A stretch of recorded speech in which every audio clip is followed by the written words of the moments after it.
Yeah, exactly, Patrick. I see. We've got a fair spread going on here. I always find it's one of the wonderful things about these webinar scenarios. I'm sitting here in Sweden. You got Rob over there in the US in Michigan, and you guys over in Poland. I guess we've got a fair spread of participants joining us today from different parts of the world. So it's always a marvelous thing, I think.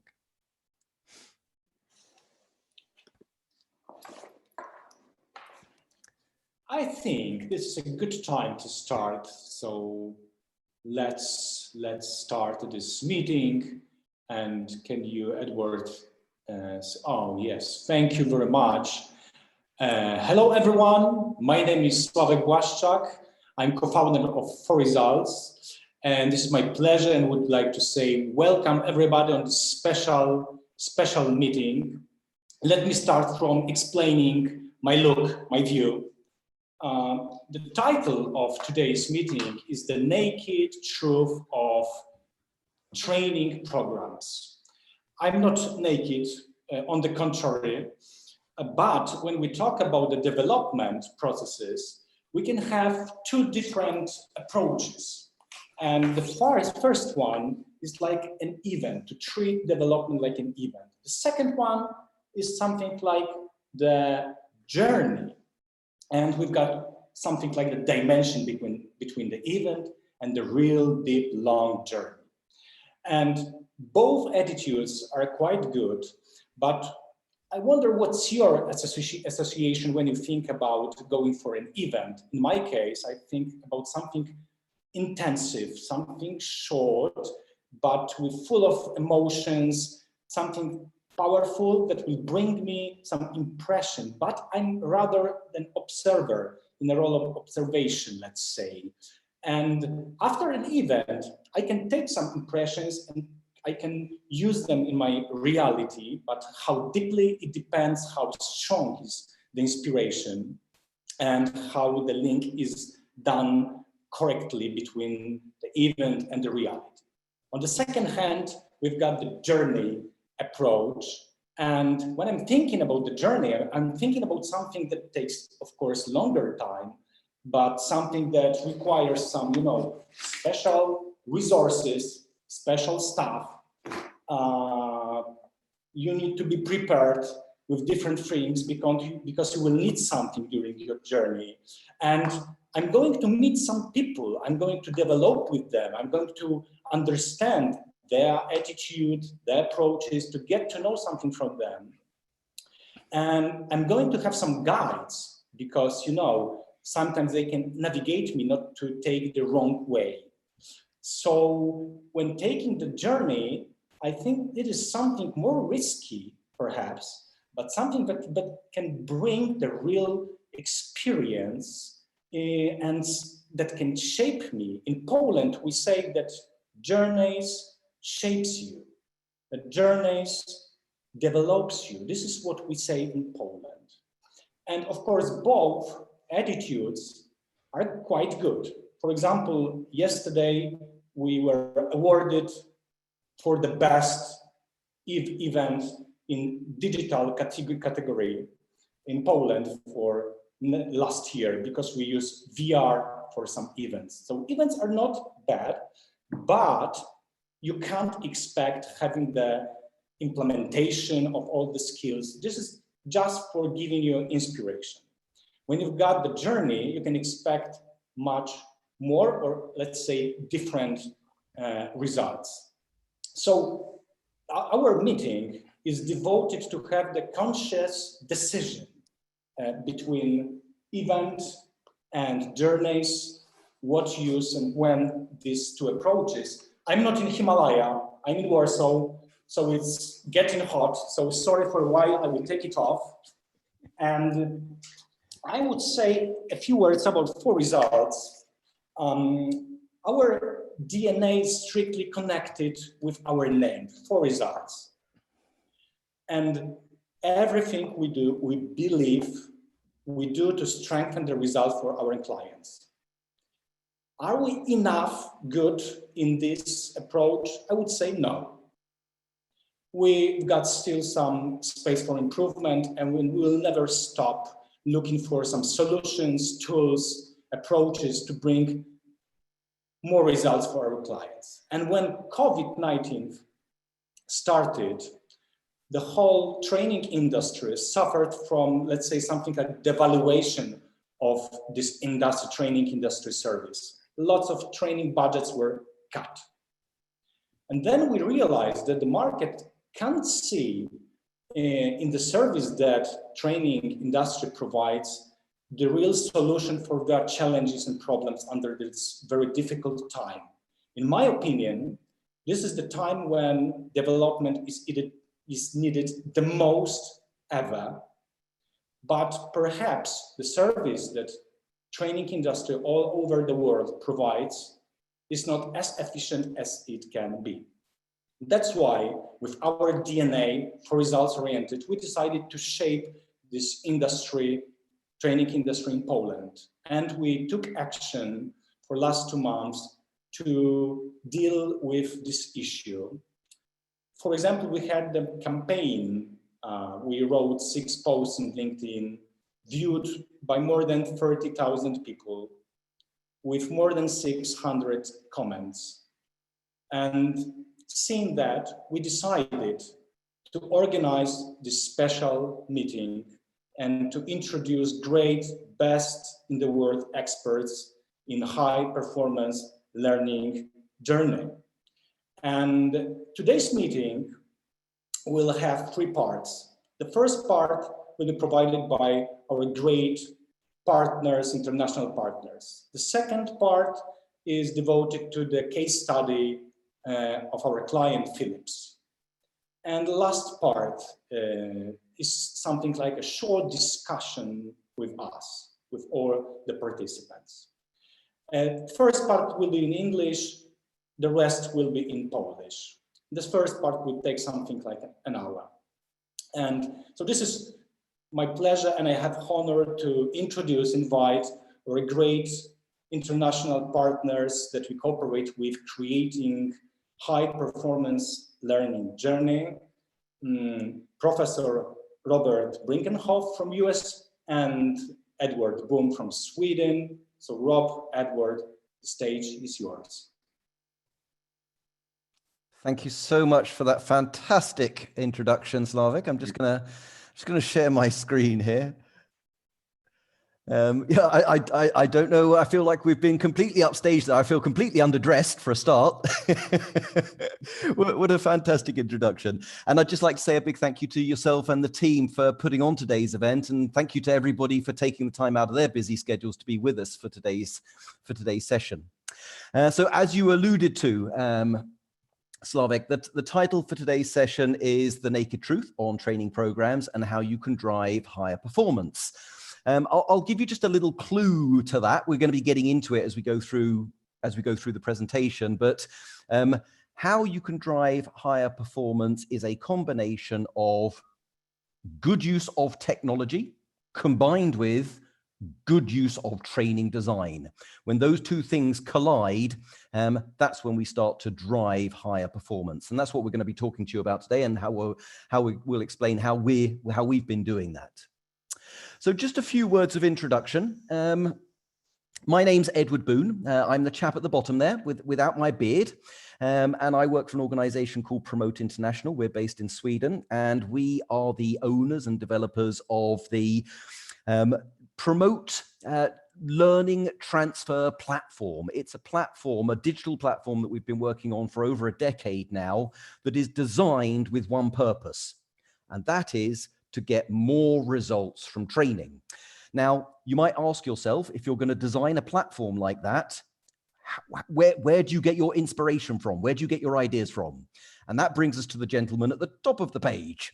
So Professor Robert Brinkenhoff is an individual who's been researching and asking the question of what makes training work for 40 years and is sitting on a large body of research. So we took inspiration from Professor Robert Brinkhoff's work when we developed the Promote platform, and then have started a collaboration with him about 10 years ago now. So the last six or 7 years, Rob and I have been working together, and we've been developing what we call the high performance learning journey approach. It's what you get when you look at Rob's 40 years of research together with what we know from the people using our platform. And when you put those things together, it's what you know about getting results from training, how to design training so that it works. Rob, what would you like to add to this? Well, I just would like to say hello to everybody. I'm joining you from near Kalamazoo, Michigan. There is really such a place as Kalamazoo. It's a beautiful morning here. It's very cool and sunny outside. Happy to join you. Really proud to be a part of this. I loved Slavik's introduction. That was very nice. And I might say that one of the ingredients that I would add to the screen you're looking at now is we have my 40 years of research and the 10 years of good practice from Edward Boone and Promote. But then we have partners like 4Results who are able to take all of this stuff and really bring it to clients and bring it to life and make it work. And without people like Slavik and his team, we wouldn't see those good results. So happy to be a part of this and look forward to today. Excellent. So with those few words of introduction, let's roll on and get into the agenda. So this is what we're going to try and cover in the next 40 odd minutes. So first of all, we're going to talk a little bit about the need to move from an event to a journey paradigm, or at least, you know, as Slavik says, if we want to see change in behavior and more business impact, that's what we need to do, move to that journey paradigm. And why that time is now. Point number 2 there, we're going to talk a little bit about extending the reach. Essentially, if we're going to move from an event paradigm to a journey paradigm, that means we're going to extend our reach out of classrooms and into our participants' reality. So thinking about how we get that balance right between learning and a performance orientation. Point number 3, then we'll get into like what actually is a high performance learning journey. And I'm going to be talking to you a little bit about what that looks like, both conceptually, but also in practice, how we design these journeys to get more results, get more business impact. And then point number 4, we'll share with you some evidence that it's working. We've done a study, quite a recent study, 2017, 7 organizations, 7 different industries, all using that HPLJ methodology, and we'll share what results we saw. And then just before we round up, we'll share some sort of contact details, how you can take this further if you want to. So, the need to move from an event to a journey paradigm and why that time is now. First of all, just a few words. I think it's important that we all make one sort of agreement before we set off, because if we're not agreed on this, then we may as well sort of go our separate ways a little bit now. But myself and Professor Brinkhoff and the team at 4Results, we come from a place where we believe that actually when it comes to mission critical training, the value premise is not that people learn, but that people actually change their behavior and change their behavior in meaningful ways that accelerates the implementation of our strategy. As we all know, the world is not going any slower. The world is going faster. The strategies that we have today have a short shelf life. So the name of the game is not who's got the best strategy, it's who gets it implemented quickest. And training's role in that is making sure that people are accelerating that adoption of behaviors to produce the business impact, to accelerate the implementation and execution of the strategy. That's the basic premise that we're working on here as we try and convince you to move towards journeys. So if what we're saying here is that when it comes to mission critical training, it's about getting that behavioral change, getting that business impact. What we need to ask ourselves is, how are we doing today? What do we know from the research? So as I indicated, Professor Brinkhoff has been asking this question for over 4 decades. And what I'd like to do now is hand it over to Rob to share with us a little bit about what we know from the research about how we're doing today. Rob. Yep, thank you, Edward. And I'm going to say, I'm not leaving you, but I'm going to turn my video off just so that people are not distracted by this guy who needs a haircut very badly. So turn that off. Yeah, what do we know from the research? And I have been conducting this research for a long, long time. I started my career in training in the United States Navy in 1965. So I've been at this business a long time and conducting research on, as Edward said, when training works, why does it work, and what do we need to do to make it work? So I'm going to try to summarize about 40 years of research here in 5 points very briefly. The first thing to know from the research is that I've conducted evaluations measuring impact of training in hundreds of organizations, foundations, corporations, schools, universities all around the world for many, many years. And all of that sort of led to one conclusion, and that is that training typically gets predictable results, not only predictable, but not very good results.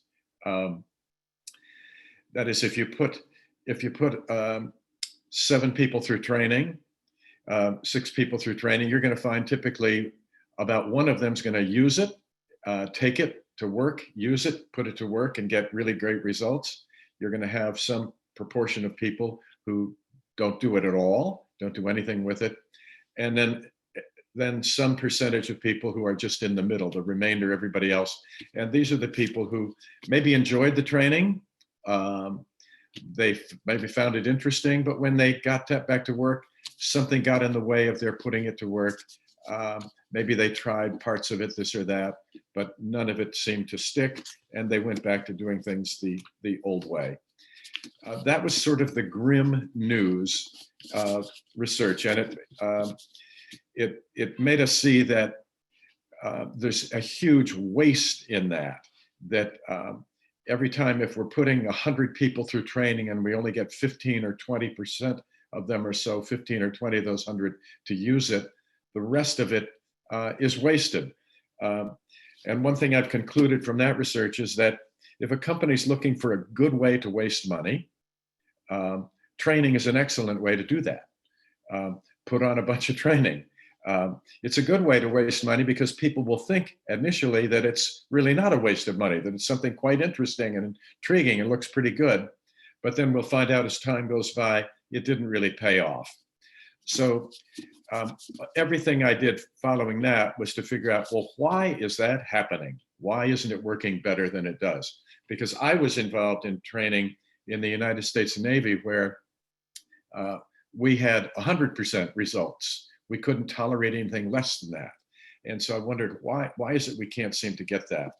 So the major conclusion coming from that is that no matter how good a training event you put on, what comes before it, the work you do before it, and what the work you do after it has more to do with the impact from it than the quality of that event itself. And that, in fact, has led to the conclusion that if you're truly interested in changing skills and behavior, and you want people to do things differently, you have to stretch your intervention into something more than just an event. You have to work very hard at the front end to build focus and intentionality. People need to know why they are involved in this training. They need to know what good it's going to do. They need to be aligned to support it and so forth. They have to really learn something useful. And then afterwards, they have to be supported in trying it. And they need to have opportunities for practice and feedback. And we just don't get all of that from an event itself. So one of the second, the third bit from the research is that there has to be what we would call deep business linkage. We see quite often what we would call nominal or shallow business linkage, that let's say a company says we need to do better with client satisfaction. So let's do some training that we'll call client satisfaction training. That's just superficial linkage. That says the content is somehow related to the goals that we want to serve. But deep business linkage means that each and every participant, whether there's a dozen of them or hundreds or thousands of them, each and every participant has to be able to see, how does this training influence my particular job? How can I use this training in a way that will make a difference to me and my business unit's objectives? And my manager has to be able to see that same linkage, and my manager's manager has to be able to see that linkage. When that linkage of the training to the needed results is deep and embedded in every layer of the organization, then we can expect some results from it. Then the fourth thing, and I'm jumping down to the right-hand portion of this graphic, for the fourth thing is that manager engagement was key. Some of the earliest research I did, and just a brief story on that, was with a large pharmaceutical company here in the United States. And we visited their corporate learning center and spent about almost a year working there doing some research. And what we did was, we ran experiments where we had some of the participants would have a meeting with their manager prior to participating in whatever training it was. And they would have another 15-minute meeting with their manager afterwards. And that meeting before was intended to establish that clear link to the business and set an expectation for accountability. And the meeting afterward was to make sure that there would be follow-up and support.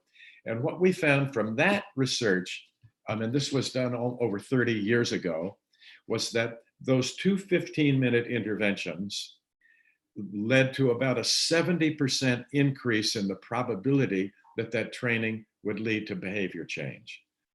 That simple intervention. Now, that was a huge key that sort of unlocked the door for us to find out what else is going on here. And that led to the fifth principal finding from the research, that the manager engagement itself was somewhat impactful, but what made it make a difference was that when a manager was engaged in the training and supported it and made it clear to his or her direct report that I don't just expect you to go to this training, I don't just expect you to listen and participate and learn, I expect you to use it. And when you're done with this training, I want to support you in using it. And I want to make sure that you're using it. And I want you to know that I am being held accountable by my boss for using this training and making it work. So the sense of accountability and expectation for application increases dramatically when manager engagement is high. So that's a quick summary of the research over the 40 years.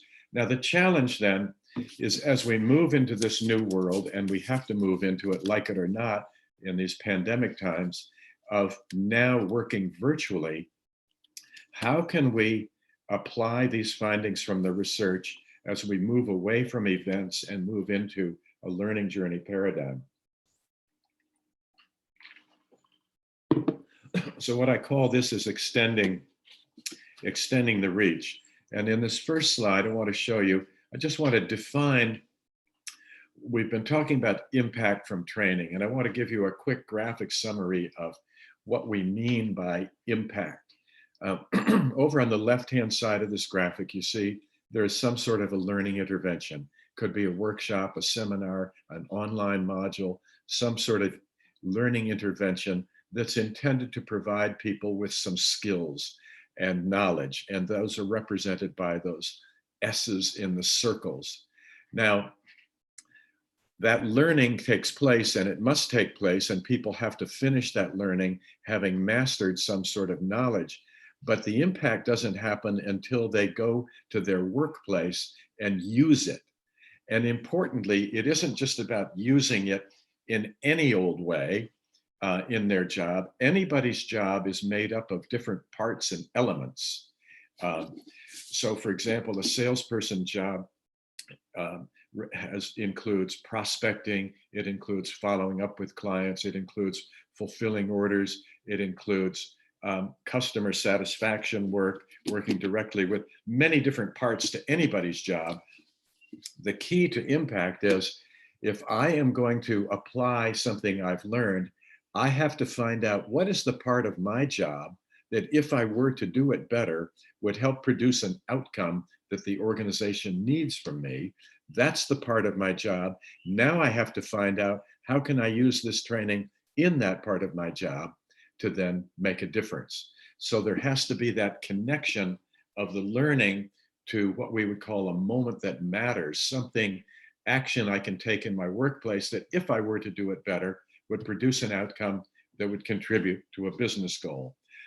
Now, if we take a look, as the next slide shows us, that impact happens not in the learning intervention space, but impact happens in the workers, in the participants' work environment.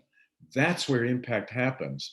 And so that means that our designs, the sort of designs that Slavik and his team develop, always include a reach into that performance environment where we can identify the moments that help people identify the moments that matter, help managers figure out how they can give support, help people learn how to try out the training in low risk scenarios where they can be given some feedback, helping people identify performance barriers to applying this learning. They will always be there. We can't ignore them. We have to help them see what they are.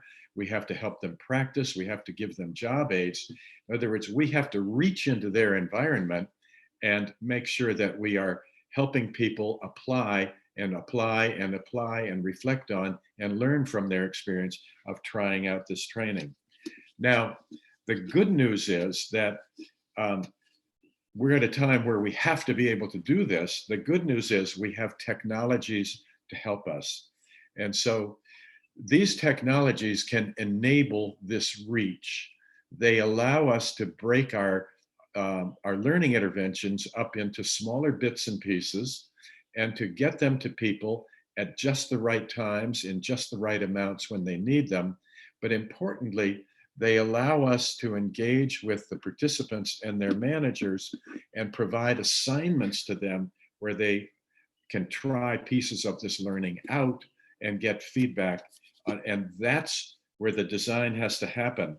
So if we look at a learning versus a performance orientation, which in a high performance learning journey approach, we apply, typically we're more used to, when we have designed training in the past, about 80% of our design is over on the left-hand side in helping people learn and retain knowledge and bits of information. And so it wouldn't be unusual for you to go to a 3-day workshop where you spend all of your time in learning bits and pieces, none of your time applying, but learning, maybe practicing. And then in the last 15 minutes before you leave that workshop, they'll say, oh, now before you go, let's think about what you're going to do with this on your job and how you might apply it. And let's everybody take 15 minutes now and develop an action plan. Oh, and be sure to share that action plan with your manager. And as soon as you get your action plan done, you're done with today. So that was the old orientation. And what the new orientation does is it reverses that formula.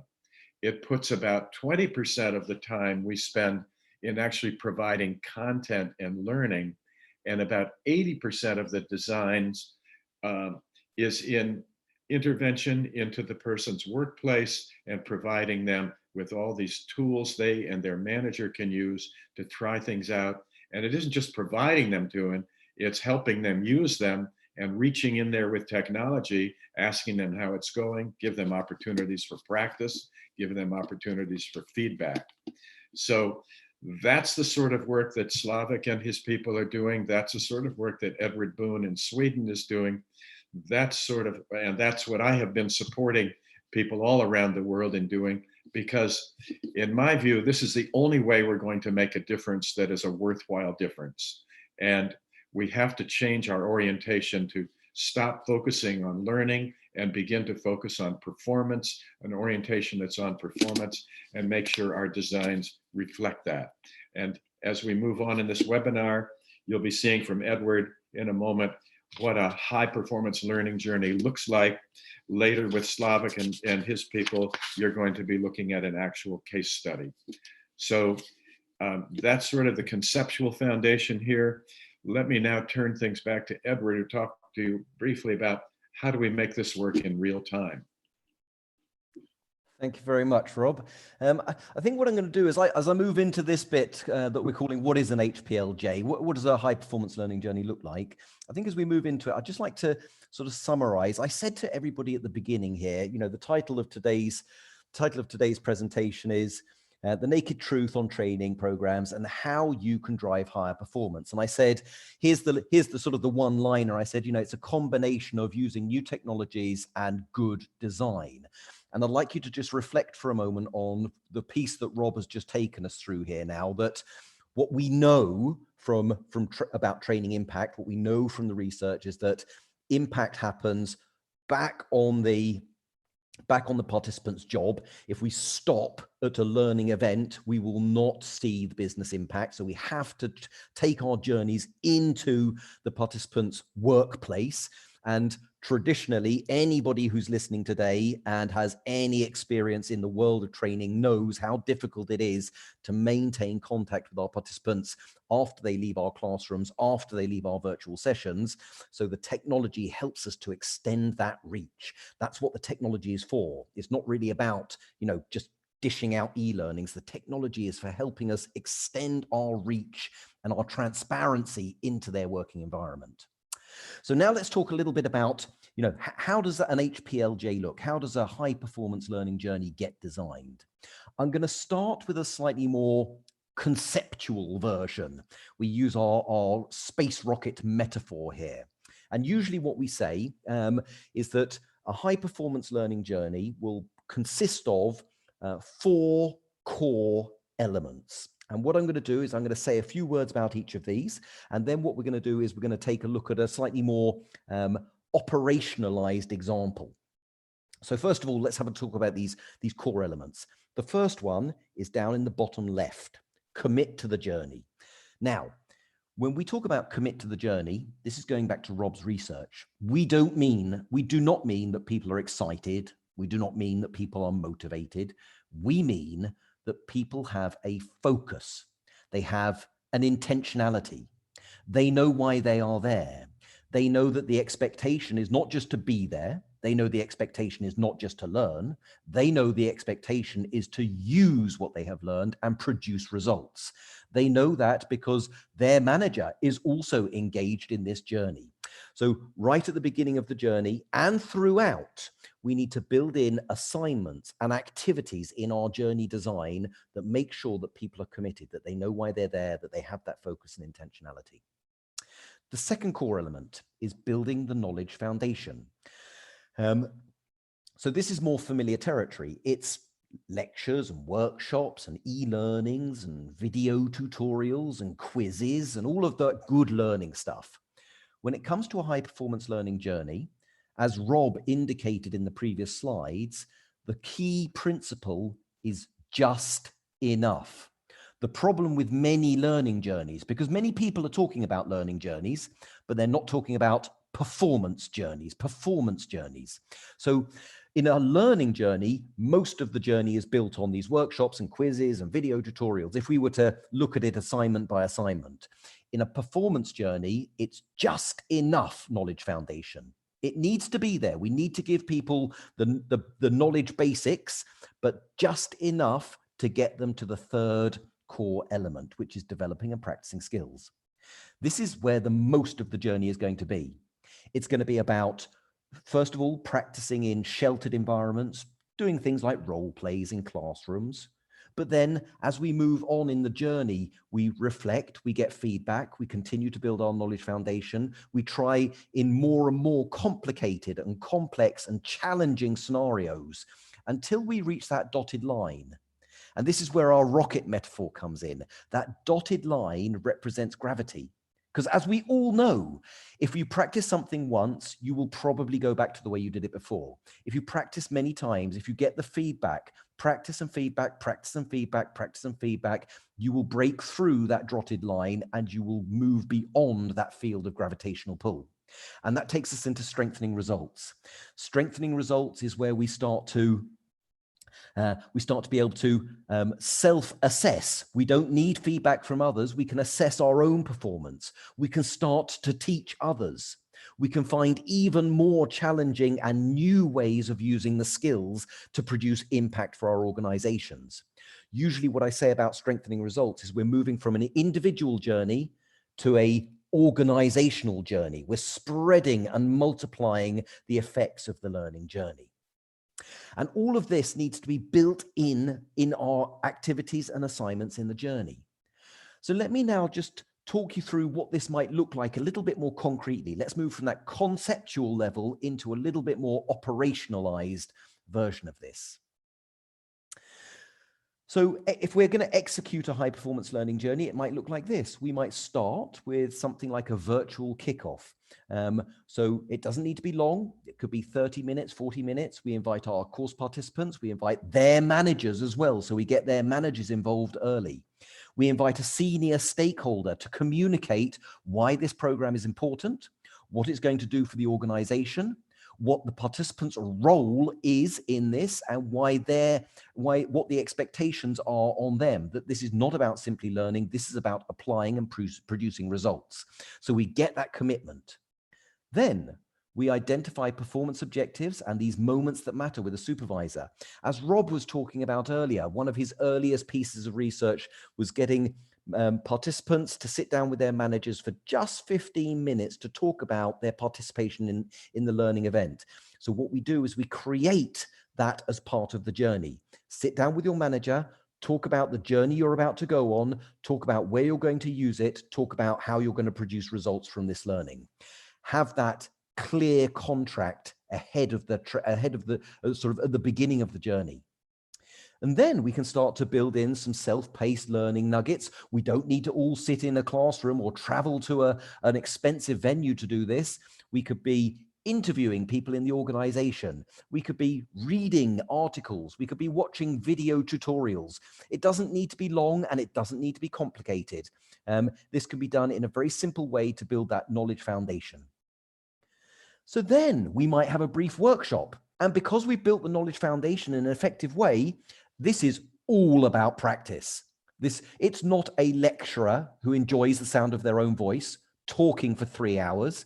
We've got that done. We've built our knowledge foundation already. So now we can really practice. We can build people's confidence in a safe environment. And that takes us to the next stage, where we build in guided application of the skills on the job. What we do in our high performance learning journeys is we give people guided application assignments.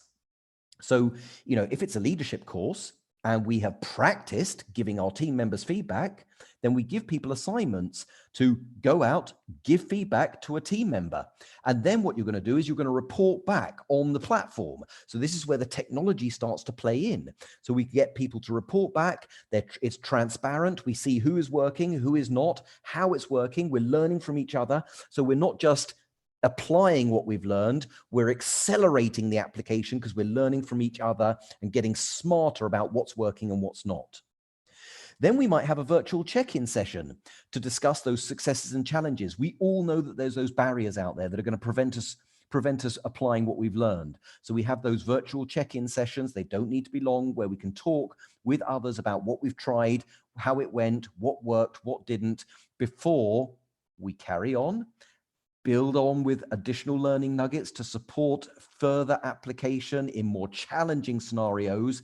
And then as we move towards the end of the journey, we can start to strengthen results, that fourth core element, by bringing in things like mentoring assignments, teaching others, teaching my team. And we're both deepening our own skills, but we're also multiplying the effects of the training. So this is, as I say, this is not how all high-performance learning journeys look. As many programs as there are different program designs, but this gives you an idea of how we operationalize this, how we actually make this happen. And we use our learning transfer platform, so we use that combination of good design and the learning transfer platform to actually make it happen. We can follow up in real time. We can see who is doing what, which participants engaged, which managers are engaged, who is succeeding, what is succeeding, so we can actually drive success. So now that we've talked a little bit about how we make this work, you're probably wondering, yeah, we've heard it all before, but does this actually work? And I promised you at the beginning, we do have some evidence that this works. So I'd like to actually hand this back to Rob, and he's going to share the results of a recent study that we did. Thanks, Edward. Yeah, evidence that it works. That's all would be nice, wouldn't it, to have some of that.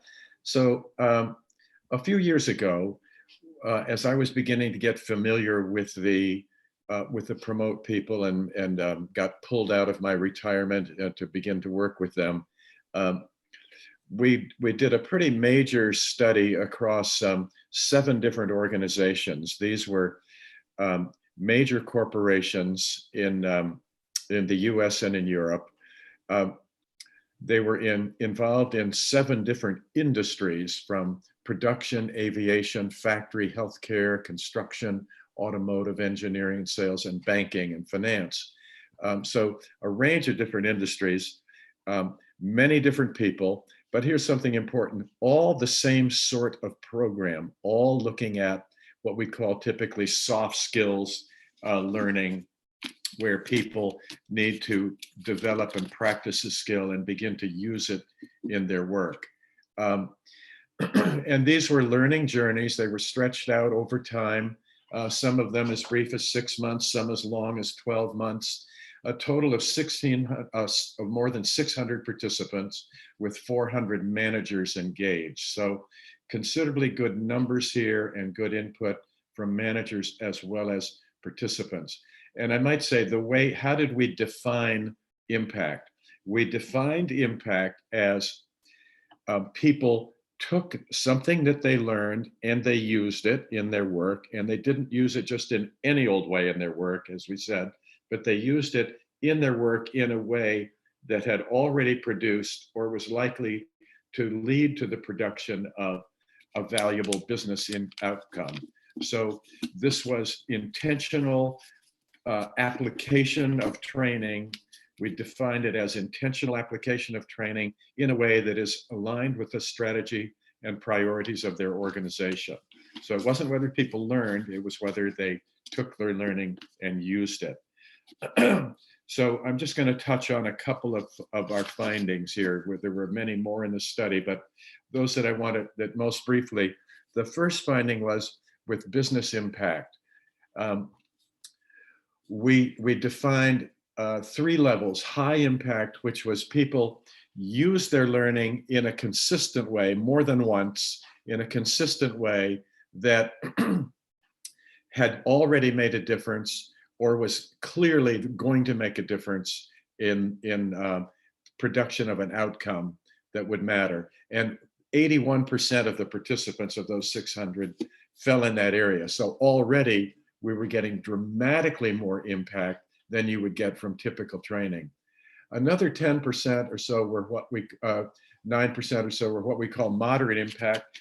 These were people who used their training, they tried it out, but maybe they didn't do it in such an important way in their training. They were more modest in their use of it. They didn't use it in a particularly challenging way that would make a lot of difference to their organization, but they still were using it. And then we found about 10% who just were not making any use of it at all.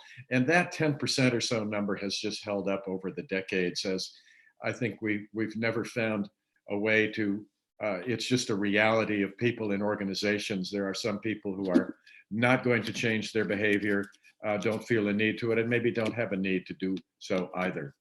So the bottom line here, extremely high rate of business impact. Now, one thing that was quite intriguing was we looked then at who were these companies and how long had they been at work working with the promote team, working with the promote platform, and working with this high impact performance journey, high performance learning journey approach. And we compared then how long they had been using this. Some of the companies had been using it for 4 and 5 or more years. So they were very experienced with it, and their clientele were very experienced with it as well, their internal customers. Others were very new at this. So we found a very consistent trend happening when we compared the rate of impact of the training to the longevity or the tenure of the learning and development function that was working with this high performance learning journey approach and using the Promote platform. And you see that there was that range from a low of 62%, so just a little better than 50-50, all the way up to a high of 91%.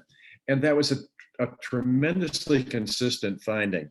The longer organizations had been using this approach and were making it work, the better they got at it. So what this told us is that we not only have to use learning journey approaches in our work to get results, but we also have to recognize that we are at the same time engaged in our own learning journey of learning how to do this differently. Our customers are not used to working in this way. As Edward said in the beginning of his portion of the presentation, he said, you know, we've been trying this out and it's devilishly difficult to get managers engaged and to keep participants engaged over the span of a learning journey. It is not easy to do this. So even though we were trying hard, we weren't doing very well at it. And now we're working into an uncertain future. So all the more reason why we have to commit to this journey ourselves. We have to recognize that getting results is going to take some time. We have to recognize that we're not going to be great at it the very first time we do it, but we have to believe that the journey has value. We have to have faith that it will make a difference, because it will, and we will provide evidence as we go that helps you see that you are making a difference. So I think the important thing is that we start this journey and we don't wait to start it. We start it now. Our clients need it, our world needs it, and it is the path forward. So Edward, back to you. Thank you very much, Rob. And that was a rather nice, rather nice crescendo you built up to there. Very, very, very nice.